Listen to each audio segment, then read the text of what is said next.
Buenas tardes, compañeros. Voy a exponer un poco lo que es la histología del sistema nervioso. El tejido nervioso, al igual que otros tejidos, está compuesto por dos componentes.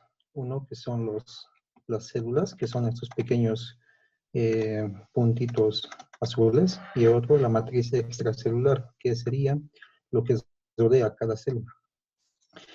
El tejido nervioso lo podemos encontrar tanto en el sistema nervioso central y en el sistema nervioso periférico. El sistema nervioso central, para recordar un poco, sería todo lo que está contenido en el cráneo, el encéfalo y el conducto vertebral. Y todas las prolongaciones que salen de este sería el sistema nervioso periférico.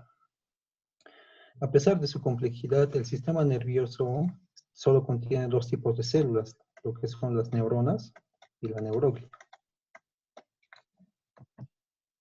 La neurona es el componente funcional de todo el sistema nervioso, es la célula más abundante y tiene una gran variabilidad, depende de su tamaño, longitud y forma. Varía mucho de acuerdo al lugar donde se encuentra. Esta es una neurona multipolar, es la más genérica, la más común, y podemos reconocer tres estructuras, las cuales son el cuerpo, las dendritas y los axones. El cuerpo celular, también llamado soma o pericatio, en este corte histológico podemos observar, este sería el cuerpo de la neurona, y estos pequeños puntitos que se distribuyen por todo el cuerpo celular son los corpúsculos de Nissl. Los corpúsculos de Nissl no son más que agrupaciones de retículo endoplasmático rugoso y ribosomas, que con una tinción llamada de cresil violeta, que es un colorante básico, como todo colorante básico, reacciona con componentes ácidos de la célula, y los componentes ácidos son el retículo endoplasmático rugoso, los ribosomas y todo lo que contenga ARN. Entonces, en el cuerpo celular encontramos estos corpúsculos. Luego tenemos dos tipos de prolongaciones, unas prolongaciones cortas y una prolongación larga. Las prolongaciones cortas son llamadas así dendritas y constituye el componente receptor de la neurona. Estas prolongaciones cortas se expanden alrededor de toda la periferia de la neurona y, y, y reciben estímulos nerviosos de otras neuronas que están a su alrededor. Aquí podemos ver estas prolongaciones que vendrían siendo las dendritas. Estas dendritas las podemos identificar o diferenciar de los axones, ya que también poseen diferentes corpúsculos de Nissl y algunos gránulos de la neurona. Y la prolongación larga, es llamada axón, se origina de un espacio triangulado de la neurona llamado cono axónico. El cono axónico, esta parte, el cono axónico tiene los corpúsculos de Nissl. En sí, todo el axón no contiene los corpúsculos de Nissl, pero también contienen el retículo endoplasmático rugoso y algunas mitocondrias. El axón es como un cable que envía los impulsos nerviosos desde la neurona hacia otras neuronas o algún órgano efector, como podría ser músculo o alguna glándula. En esta parte observamos que el axón se divide en múltiples ramas. Estas son llamadas terminaciones dendríticas. Y en las puntas de estas ramas tienen unas pequeñas dilataciones llamadas bulbos terminales, donde se alojan las vesículas con neurotransmisores. El axón, como todo componente o prolongación, está compuesto por un citoesqueleto que necesita ser constantemente renovado. Y por eso podemos identificar estos dos tipos de transporte, el transporte anterógrado y el transporte retrógrado. El transporte anterógrado es cuando se transmite información desde el cuerpo neuronal hacia las terminaciones axónicas. Y el transporte retrógrado es cuando se transmite información desde el axón hacia el cuerpo neuronal. La dineína. La dineína se encarga de transportar desde las desde la parte más periférica de la axón hacia el cuerpo neuronal. Este transporte retrógrado es aprovechado por algunos tipos de virus o bacterias, o algunas sustancias tóxicas para ingresar desde las terminaciones axónicas hacia el cuerpo neuronal, ya que estas terminaciones axónicas también tienen función de endocitosis, que es la captación de moléculas de la matriz extracelular. Las neuronas las podemos clasificar de acuerdo a sus prolongaciones. Esta es una neurona multipolar, es la más común, posee varias dendritas, un solo axón y un cuerpo neuronal. El cuerpo neuronal puede variar de acuerdo al lugar de donde se encuentra. En algunos libros mencionan que el cuerpo neuronal de las neuronas en el sistema nervioso central tiene una forma más poliédrica. En cambio, en el sistema nervioso periférico tiene una forma más redondeada. Otro tipo de neurona es la neurona bipolar. Esta neurona bipolar tiene dos prolongaciones, una aquí y otra aquí. Está asociado a diversos órganos sensitivos, como sería el olfato, la vista, el sentido del equilibrio. Entonces los podemos encontrar en el epitelio olfatorio, en el epitelio de la retina y en el órgano vestíbulo coclear. Y este es la otra neurona llamada neurona unipolar, que solo tiene una prolongación, pero se divide en dos, una central y una periférica.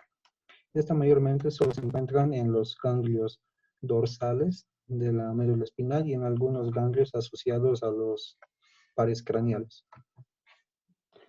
La neuroglia, por mucho tiempo, la neuroglia es el otro tipo de neuronas. Por mucho tiempo se ha relacionado que solo tiene una función de sostén, pero actualmente se ha descubierto muchas funciones y son casi tan importantes como las neuronas. La palabra neuroglia proviene del inglés glue, que significa pegamento, refiriéndose a su función de sostén. Algunas de las funciones son el sostén físico, el aislamiento de los cuerpos neuronales, también intervienen en la separación neuronal, ayudan a la sinapsis y el intercambio con el sistema vascular. En esta primera imagen podemos observar que aquí hay una neurona, aquí hay otra neurona, que reconocemos por sus prolongaciones. Pero aquí hay pequeños puntitos, que son varios puntitos de color basofilo, que vendrían siendo las neuronas, las neuroglia. La neuroglia es mucho más abundante que las neuronas, tanto así que por cada neurona existen 10 células de la neuroglia. Ahorita vamos a ver los diferentes tipos. Los astrocitos. Los astrocitos, como su nombre lo indica, astro tiene una forma muy estrellada, tienen abundantes prolongaciones y es el de mayor tamaño. Sus prolongaciones contactan con los capilares y también con las neuronas. Existen dos tipos, protoplasmático y fibroso, pero lo más importante de esto es que el protoplasmático lo podemos encontrar más en la sustancia gris y el fibroso en la sustancia blanca. ¿Cuál es la función de esto? Regula el componente metabólico de las neuronas, ya que se encuentra casi tapizando a todos los capilares con estas pequeñas prolongaciones que se llaman pies vasculares o pies chupadores, igual lo llaman algunos, forman parte de la barrera hematoencefálica. La barrera hematoencefálica está compuesto por el endotelio continuo, un endotelio que no contiene poros, y por estas prolongaciones los astrocitos llamados pies vasculares. Entonces, entre estas dos formarían la barrera hematoencefálica. ¿Cuál es la función de esta barrera?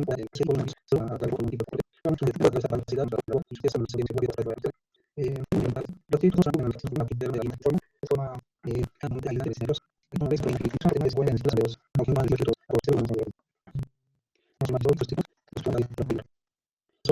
Los oligodendrocitos, su función es muy fácil, ya que forman la vaina de mielina en el sistema nervioso central. Una característica que lo distingue de su homónimo, que sería la célula de Schwann, es que el oligodendrocito forma vainas de mielina de varios axones. Emite estas prolongaciones hacia los axones y con su membrana plasmática empieza a envolver estos axones. Y de esta forma crean las vainas de mielina. Hay regiones desnudas donde no existe vainas de mielina y se llaman nódulos de Zambier. Esta función, la formación de la vaina de mielina es solo para acelerar el impulso nervioso. Los axones que tienen mielina transmiten a una velocidad de 120 metros por segundo, mientras los que no tienen mielina transportan a una velocidad de 5 metros por segundo. Esta función se da por la conducción saltatoria. Es una conducción que salta de nódulo a nódulo a nódulo de Zambier en vez de despolarizarse todo el axón completo. Y esto acelera mucho el proceso de impulso, del impulso nervioso. Aquí tenemos una imagen con microscopio electrónico donde podemos observar que todas estas rayitas son la membrana plasmática del oligodendrocito envuelto alrededor del axón. En esta tabla podemos observar los diferentes tipos de una clasificación de las fibras nerviosas. Tenemos las fibras tipo A, tipo B.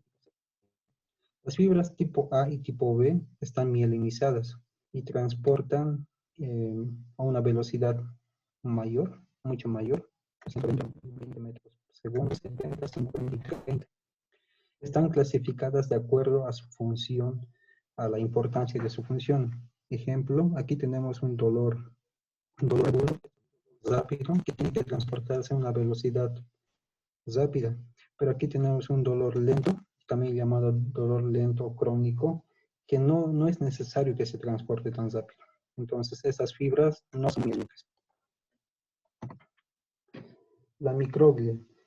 La microglia constituye el componente fagocítico del sistema nervioso. Esta neurona constituye solo el 5% de las células de la glia. Esta neurona microglia no es propia del sistema nervioso central, sino que a través del sistema vascular ingresa al sistema nervioso y se diferencia en microglia. Pertenece al sistema fagocítico nuclear, al igual que los macrófagos, células de polvo, en los pulmones igual lo llaman. En diferentes partes del cuerpo se encuentran los macrófagos, pero los macrófagos que se encuentran en el sistema nervioso central se llaman microglia. Estas células se encuentran más en lugares donde el sistema nervioso sufre algún tipo de lesión o enfermedad. Sus precursoras son los mismos que los macrófagos que encontramos en el resto del cuerpo. Las células de Schwann. Las células de Schwann tienen la misma función que los oligodendrocitos en el sistema nervioso central, solamente que las células de Schwann forman mielina en el sistema nervioso periférico. A diferencia de los oligodendrocitos, las células de Schwann solo forman la vaina de mielina de un solo axón, ya no de varios axones. Igualmente existen los nódulos de Zambier. Aquí hay una pequeña tabla donde explicamos, y no voy a explicar cómo se forma la vaina de mielina. Primeramente, el axón se ubica en una pequeña muesca que existe en la célula de Schwann. Luego, la célula de Schwann empieza a envolver a este axón y luego a envolver más y más y más y más. Entonces, la vaina de mielina está compuesta principalmente por lípidos, ya que la membrana plasmática está formada por lípidos. Y todo el citoplasma que existe se va decayendo hacia el núcleo, hacia la parte del núcleo. Aquí tenemos una pequeña imagen que vendría siendo la corteza cerebral. Esta corteza cerebral está teñida con una tinción argéntica, que es un derivado del plomo. Esa tinción argéntica se utiliza para teñir tejido nervioso y también fibras elásticas. Por ejemplo, sería un corte de la aorta, estaría teniendo ese tipo de tinción. Esta parte sería la sustancia gris. La sustancia gris, toda esta parte sería la sustancia gris y esto es la sustancia blanca. La sustancia blanca tiene muchas menos neuronas que la sustancia gris. En cambio, la sustancia gris tiene varias capas de neuronas, Se reconoce 6 capas de neuronas, desde la más externa hacia la más interna. Esto es un corte histológico de cerebelo. En la parte izquierda igual vemos un corte con función argéntica. El cerebelo tiene una característica muy especial, ya que de cualquier parte donde se extraiga la muestra se va a reconocer 3 capas. La capa granulosa, la capa intermedia de Purkinje, que constituye la capa molecular. En este otro corte podemos ver de manera más cerca. Esta capa media está constituida por las células de Purkinje, que son células grandes con un núcleo muy visible, que se encuentran solamente en el cerebelo. Las células de Purkinje solamente las vamos a ver en el cerebelo. Tienen una forma redonda en forma de cebolla, lo dicen algunos. En la parte superior tenemos la capa granulosa. Podemos observar varios gránulos que están teñidos con hematocinanúcleos, que son núcleos de varias células.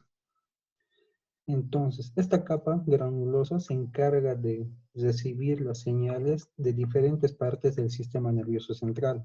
Una vez recibidas las señales, transmiten las señales hacia las células de Purkinje, y las células de Purkinje podemos ver que aquí emiten algunas prolongaciones hacia la capa molecular. Entonces, las células de Purkinje reciben las señales de la capa granulosa y la transmiten hacia la capa molecular. En este otro corte histológico podemos ver una médula espinal, la sustancia gris y la sustancia blanca. Lo que nos interesa en este corte es este pequeño redondo del medio que se llama epéndimo o conducto ependimario. Este conducto ependimario es donde fluye, donde transita el líquido cefalosaquídeo. Está formado por unas células que son de forma cúbica a cilíndrica, llamadas ependimocitos o células ependimarias.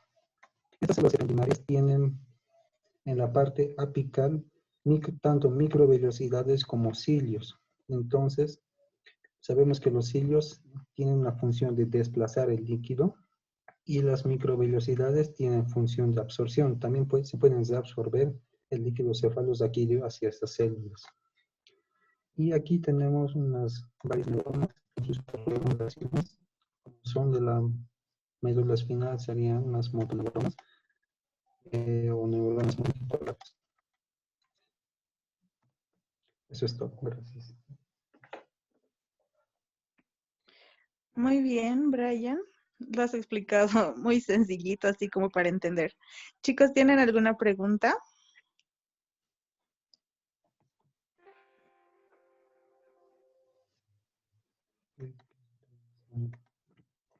Chicos, ¿tienen alguna pregunta?